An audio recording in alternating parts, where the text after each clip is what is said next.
Hello students, welcome to Assam TT girls college YouTube channel. आज के lecture के अंदर हम डाइकोट स्टेम की सेकेंडरी स्ट्रक्चर को डिस्कस करेंगे। डाइकोट स्टेम की सेकेंडरी स्ट्रक्चर पर चलने से पहले हमने प्रीवियस लेक्चर्स के अंदर क्या पढ़ा है, हम स्टेम की एनाटॉमी के बारे में डिस्कस कर रहे हैं, जिसके अंदर हमने पढ़ा कि डाइकोट स्टेम और मोनोकोट स्टेम की प्राइमरी स्ट्रक्चर्स कैसी होती है। किस किस को डाइकोट स्टेम की प्राइमरी स्ट्रक्चर पढ़ी, फिर हमने मोनोकोट स्टेम की प्राइमरी स्ट्रक्चर के बारे में पढ़ा। आज के लेक्चर में हम पढ़ेंगे डाइकोट स्टेम के अंदर सेकेंडरी स्ट्रक्चर्स कैसी होती है, सेकेंडरी ग्रोथ क्या है, इसको आज हम डिटेल में कवर करेंगे।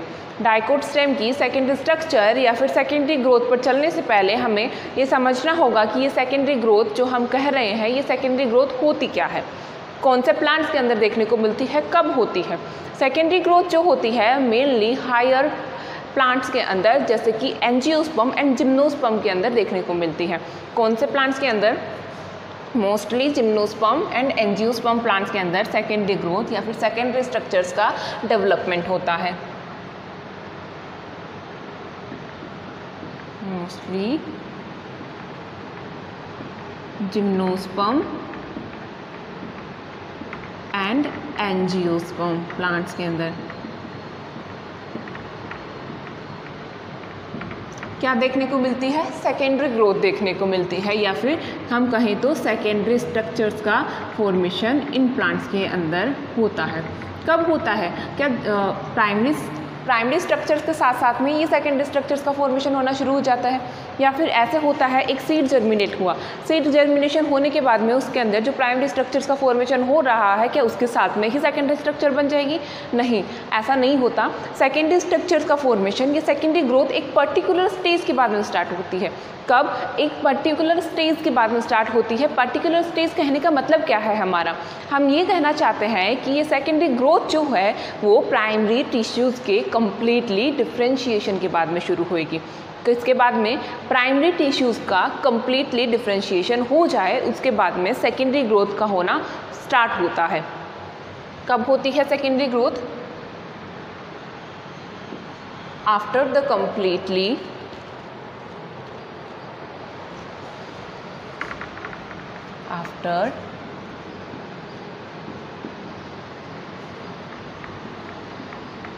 complete differentiation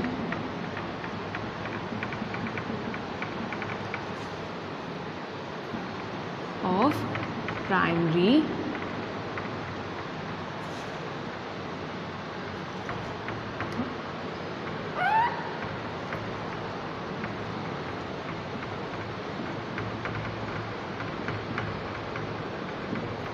क्या देखा? हमने देखा कि ये प्राइमरी स्ट्रक्चर्स जो है उसके कंप्लीट डिफरेंशिएशन के बाद में सेकेंडरी स्ट्रक्चर्स का फॉर्मेशन होना शुरू होता है। कौन से प्लांट्स के अंदर देखने को मिलती है, कहाँ पे मिलती है? ये हायर एंजियोस्पर्म एंड जिम्नोस्पर्म के अंदर हमें सेकेंडरी ग्रोथ जो है वो देखने को मिलती है। कब देखने को मिलती है? प्राइमरी स्ट्रक्चर्स के कंप्लीटली डिफरेंशिएशन के बाद में। प्राइमरी स्ट्रक्चर्स जो भी होगी, हमने बात की थी डाइकोट स्टेम की प्राइमरी स्ट्रक्चर के अंदर, जिसमें हमने एपिडर्मिस से लेकर ground tissue system, vascular tissue system को कवर किया था। इन सभी प्राइमरी स्ट्रक्चर्स के फॉर्मेशन के बाद में ये सेकेंडरी ग्रोथ जो होती है, सेकेंडरी स्ट्रक्चर्स का फॉर्मेशन जो होता है वो स्टार्ट होता है।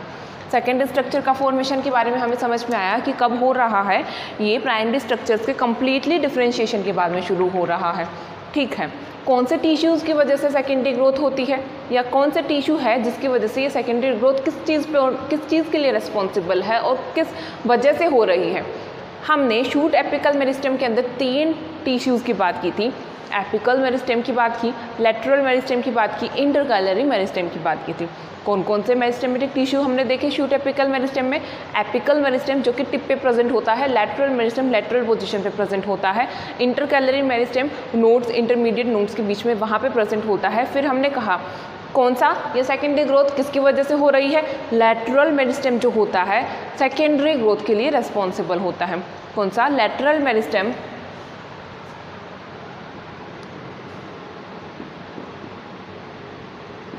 लेटरल मेरिस्टेम जो है वो किस चीज़ के लिए रिस्पॉन्सिबल है? सेकेंडरी ग्रोथ के लिए लेटरल मेरिस्टेम रिस्पॉन्सिबल होता है। प्लांट के अंदर दो एरियाज़ में ये लेटरल मेरिस्टेम एक्टिव होगा, दो रीजन्स के अंदर ये लेटरल मेरिस्टेम जो है एक्टिव होएगा और फिर सेकेंडरी ग्रोथ को स्टार्ट करेगा। कौन कौन से दो एरियाज़ होते हैं? हमने दो एरिया की बात की, ये दो एरियाज़ कौन कौन से हैं? एक एरिया है एक्स्ट्रास्टीलर रीजन, दूसरा रीजन है इंट्रास्टीलर रीजन। कहाँ पे? एक्स्ट्रास्टीलर रीजन एंड इंट्रास्टीलर रीजन।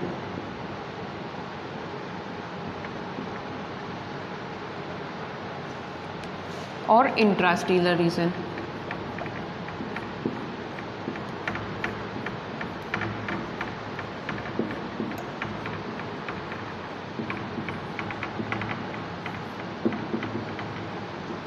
ये एक्स्ट्रास्टीलर और इंट्रास्टीलर रीजन है क्या?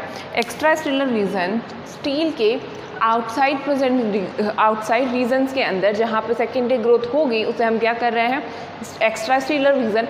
Inside the stelar region secondary growth देखने को मिले तो उसे हम क्या कर देंगे? Intrastelar reason.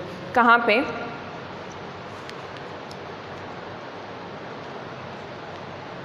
इंट्रास्टीलर रीजन क्या कहने का मतलब क्या है? इंट्रास्टीलर रीजन कहने का मतलब है इनसाइड द स्टील।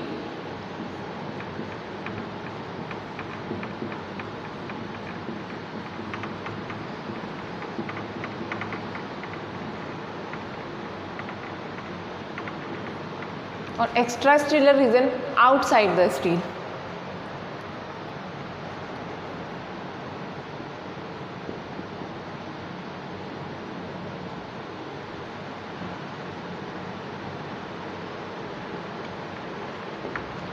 ये स्टील क्या होती है? स्टील के लिए हमने कहा था डाइकोट प्लांट्स के अंदर एक सेंट्रल वेस्कुलर सिलेंडर प्रेजेंट होता है, जिसे हम क्या कहते हैं? जिसे हम स्टील कह रहे हैं। प्लांट्स के स्टेम में, रूट में एक सेंट्रल वेस्कुलर सिलेंडर देखने को मिलता है जिसे हम कहते हैं स्टील। यदि स्टील के इनसाइड सेकेंडरी ग्रोथ देखने को मिले तो उस रीजन को हम कह देंगे इंट्रास्टीलर रीजन। यदि स्टील के बाहर की तरफ हमें सेकेंडरी स्ट्रक्चर्स का फॉर्मेशन होता हुआ मिले या सेकेंडरी ग्रोथ दिखे तो हम उसे कह देंगे extrastelar region. Intrastelar region inside the stele. Stelar, इसको स्टीलर रीजन के नाम से भी जाना जाता है। किसके नाम से? स्टीलर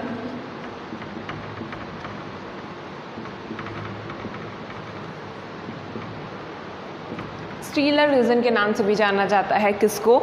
इंट्रास्टीलर रीजन को स्टीलर रीजन भी कह रहे हैं। स्टीलर रीजन क्यों? क्योंकि स्टील के अंदर ही तो हो रही है। अब उसे इंट्रास्टीलर कह दो या फिर स्टीलर कह दो। आउटसाइड द स्टील होगी सेकेंडरी स्ट्रक्चर्स का फॉर्मेशन तो उसे हम क्या कह देंगे? उसे हम कह देंगे एक्स्ट्रास्टीलर रीजन। इंट्रास्टीलर रीजन के अंदर क्या बनता है और एक्स्ट्रास्टीलर रीजन के अंदर क्या बनता है? इंट्रास्टीलर रीजन के अंदर वैस्क्यूलर कैम्बियम का फॉर्मेशन होता है।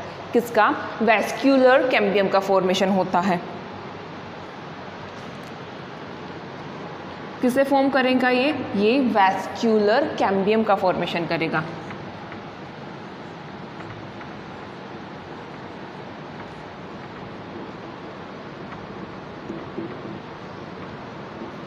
और ये वैस्क्यूलर कैम्बियम जो होता है क्या बनाएगा? वैस्क्यूलर कैम्बियम बनाएगा secondary xylem and secondary phloem. किसको? सेकेंडरी जाइलम को और सेकेंडरी फ्लोएम को कौन बनाता है? वैस्क्यूलर कैम्बियम बनाता है। वैस्क्यूलर कैम्बियम, यहाँ पे हम बात करेंगे कॉर्क कैम्बियम और फेलोजन की। ये वैस्क्यूलर कैम्बियम, कॉर्क कैम्बियम और फेलोजन है क्या, इसे हम आगे डिटेल में पढ़ेंगे। यहाँ पे केवल हमें टर्म्स को याद रखना है कि इंट्रास्टीलर रीजन के अंदर क्या बन रहा है। इंट्रास्टीलर रीजन के अंदर बन रहा है वैस्क्यूलर कैम्बियम। वैस्क्यूलर कैम्बियम किस चीज़ के लिए रेस्पॉन्सिबल है? वैस्क्यूलर कैम्बियम जो है वो किसे बना रहा है? सेकेंडरी जाइलम को एंड सेकेंडरी फ्लोएम को बना रहा है।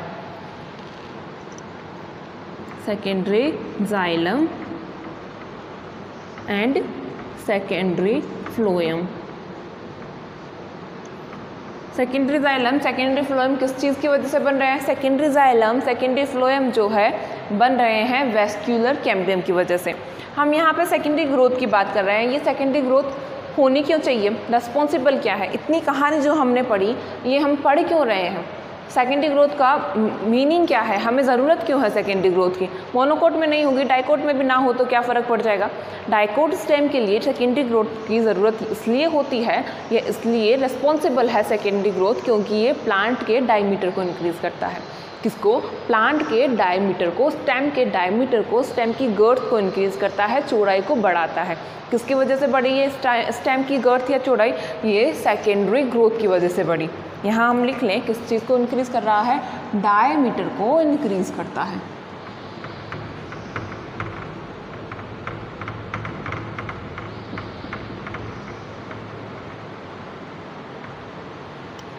किसके डायमीटर का इंक्रीजमेंट हो रहा है? डाइकोट स्टेम के डायमीटर का इंक्रीजमेंट हो रहा है। डाइकोट स्टेम का डायमीटर इंक्रीज करना क्यों ज़रूरी है? हमने कहा मोनोकोट में सेकेंडरी ग्रोथ या सेकेंडरी स्ट्रक्चर्स जो होती है वो नहीं बनती। यदि डाइकोट में भी ना बने तो क्या हो जाएगा?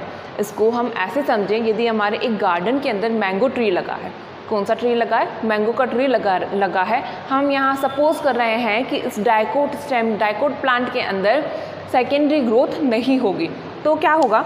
डाइकोट सेकेंडरी ग्रोथ नहीं है, प्लांट की लेंथ तो इंक्रीज़ होती जा रही है, प्लांट की length day by day increase हो रही है, उसके अंदर लीव्स का नंबरिंग इंक्रीज़ होगी, फ्लावरिंग होएगी तो फ्लावर्स का नंबर भी बढ़ेगा, फ्रूटिंग होएगी तो होगा क्या? बेसिकली होगा ये कि प्लांट की कैनोपी जो है वो हैवी हो जाएगी। क्या कहना चाहते हैं? हम कह रहे हैं कि ये एक कोई मैंगो ट्री है, ये एक कोई मैंगो ट्री है।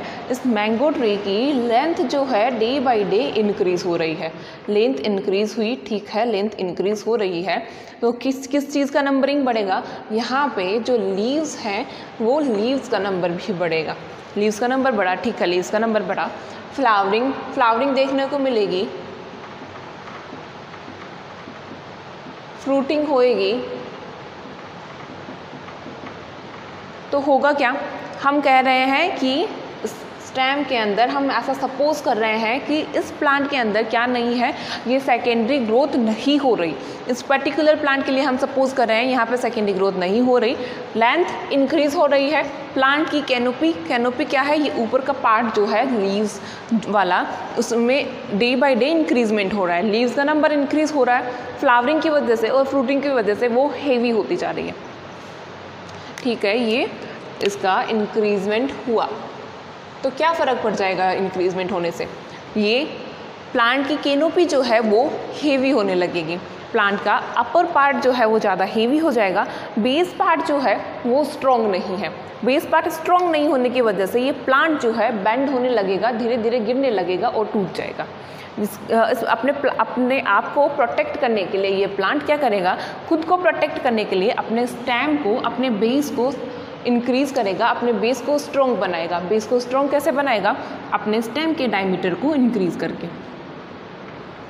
ये स्टेम का डायमीटर इंक्रीज़ हुआ। ये स्टेम का डायमीटर इंक्रीज़ किसकी वजह से हो रहा है? स्टेम का डायमीटर इंक्रीज़ हो रहा है सेकेंडरी ग्रोथ की वजह से।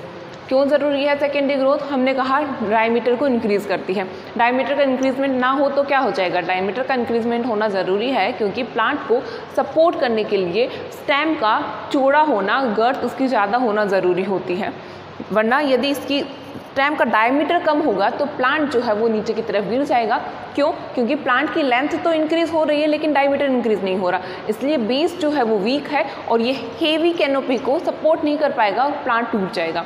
अपने आप को प्रोटेक्ट करने के लिए ये प्लांट सेकेंडरी ग्रोथ को प्रदर्शित करता है, सेकेंडरी ग्रोथ करता है। सेकेंडरी ग्रोथ की वजह से हो क्या रहा है? लेटरल मेरिस्टेम एक्टिव हुआ।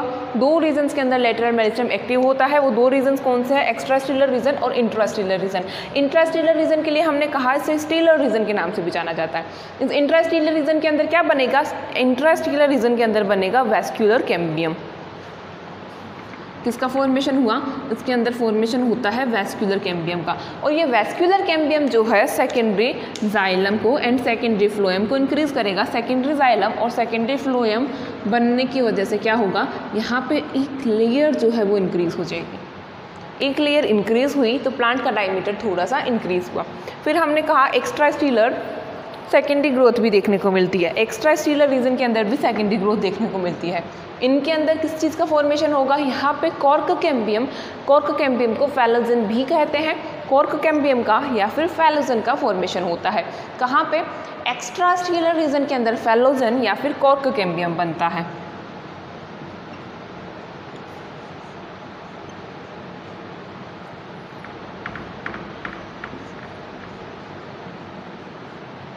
कॉर्क कैम्बियम, ये फैलोजन या फिर कॉर्क कैम्बियम क्यों ज़रूरी है? फैलोजन और कॉर्क कैम्बियम कर क्या रहा है?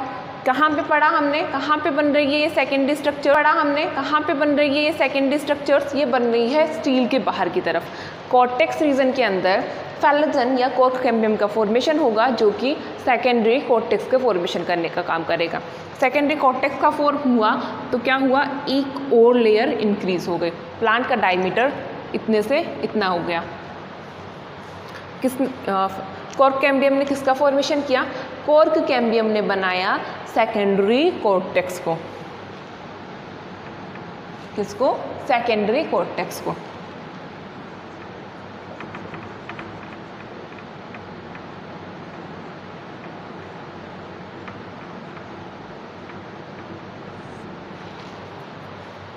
आज के लेक्चर में हमने पढ़ा क्या है? हमने पढ़ा कि ये सेकेंडरी स्ट्रक्चर या सेकेंडरी ग्रोथ जो हम कह रहे हैं ये होती क्या है। सेकेंडरी ग्रोथ के लिए हमने कहा कि इसकी डेफिनेशन पे चलने से पहले हमने कुछ टॉपिक्स पढ़े, कुछ बेसिक्स पढ़ा। क्या बेसिक पढ़ा? हमने कहा सेकेंडरी ग्रोथ कहाँ पे देखने को मिलेगी?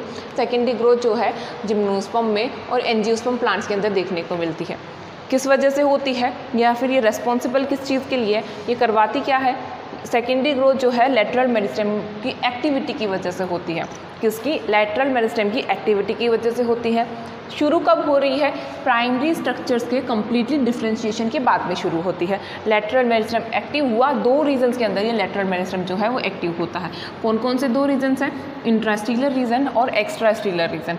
एक्स्ट्रा स्टीलर रीजन के अंदर क्या बनेगा? एक्स्ट्रा स्टीलर रीजन के अंदर बनेगा कॉर्क कैम्बियम। और क्या बनाएगा कॉर्क कैम्बियम? सेकेंडरी कॉर्टेक्स को फॉर्मेशन करेगा। इंट्रास्टीलर रीजन के अंदर क्या बना? वैस्कुलर कैम्बियम बना। जिसने क्या बनाया? इंट्रास्टीलर रीजन के अंदर बनने वाले वैस्कुलर कैम्बियम ने बनाया जाइलम को, सेकेंडरी जाइलम को एंड सेकेंडरी फ्लोएम को।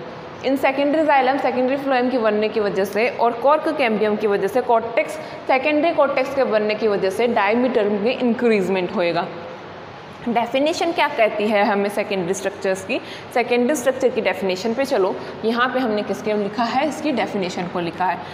Increment in the diameter. किसमें इंक्रीजमेंट? डायमीटर में increment. Increment in the diameter of stem due to formation of secondary tissues in stellar and extrastellar region।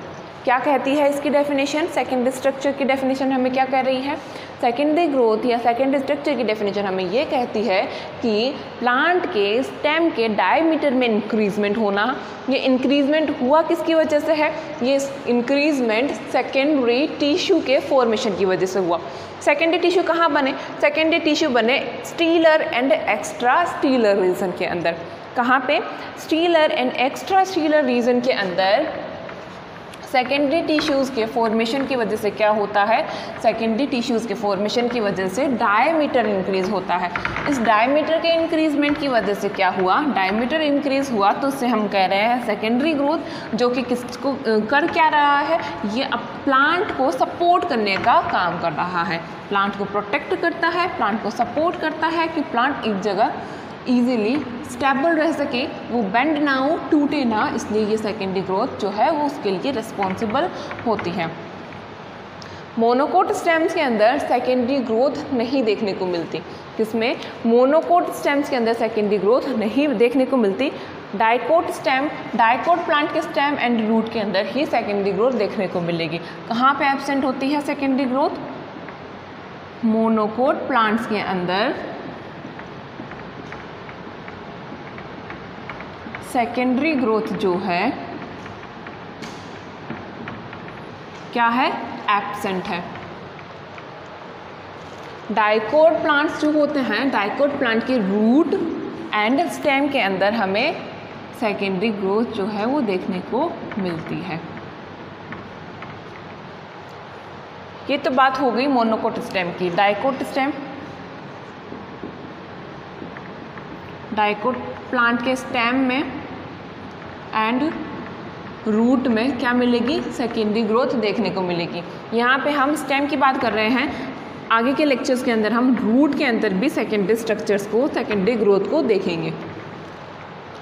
कुछ exceptions होते हैं, monocot plant से कुछ ऐसे एक्सेप्शंस हैं जिनके अंदर हमें क्या देखने को मिलती है, सेकेंडरी ग्रोथ देखने को मिलती है। जहाँ पर भी एक्सेप्शंस का नाम आ जाए उन्हें लर्न करना, उन्हें याद रखना बहुत ज़रूरी है।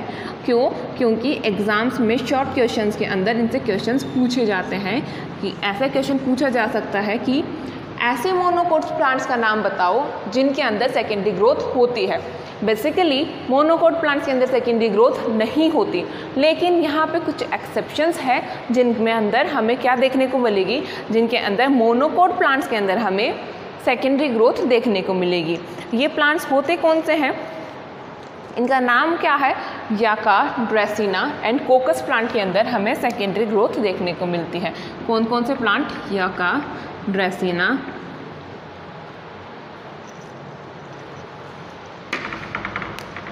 याका,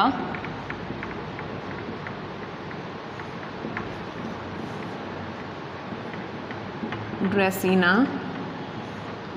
एंड कोकस।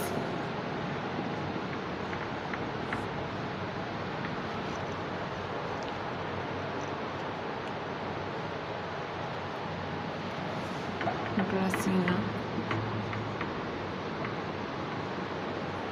याका, ड्रेसिना एंड कोकस प्लांट्स जो होते हैं किसके एग्जाम्पल है, मोनोकोट प्लांट्स के एग्जाम्पल्स हैं। और मोनोकोट प्लांट्स के लिए अभी हमने पढ़ा सेकेंडरी ग्रोथ क्या होती है, एब्सेंट होती है, लेकिन ये क्या है, ये है एक्सेप्शंस। इनके अंदर याका के अंदर, ड्रेसिना के अंदर एंड कोकस प्लांट के अंदर क्या देखने को मिलेगी, सेकेंडरी ग्रोथ जो होती है वो देखने को मिलेगी। आज के लेक्चर के अंदर हमने पढ़ा क्या है, आज के लेक्चर के अंदर हमने सेकेंडरी स्ट्रक्चर क्या होती है इसके बारे में पढ़ा।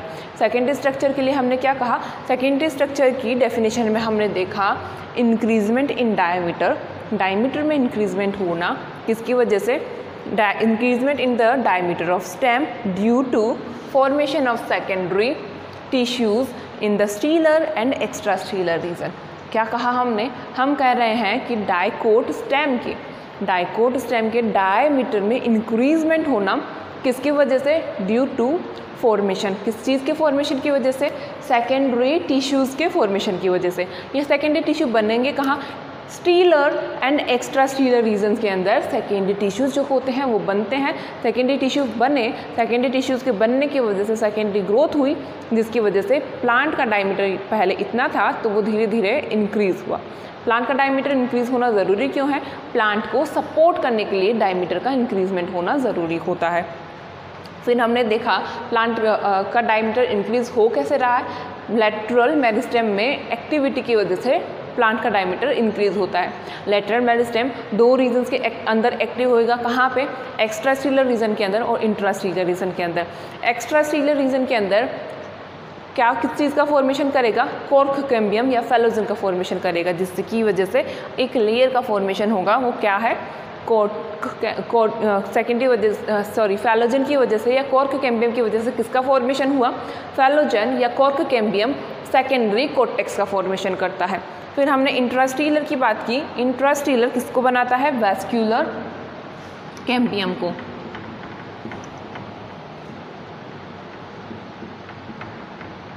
इंट्रास्टीलर ने किसको बनाया, इंट्रास्टीलर ने बनाया वैस्क्यूलर कैम्बियम। वैस्क्यूलर कैम्बियम जो है वो क्या करेगा, वैस्क्यूलर कैम्बियम बनाएगा secondary xylem and secondary phloem.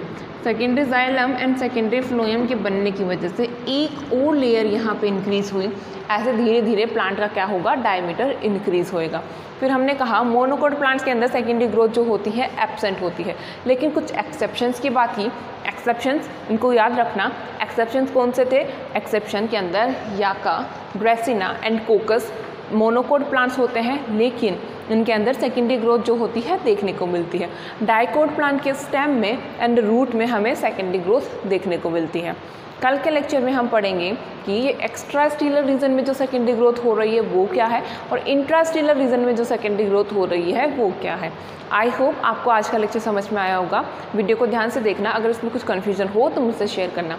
Have a good day students.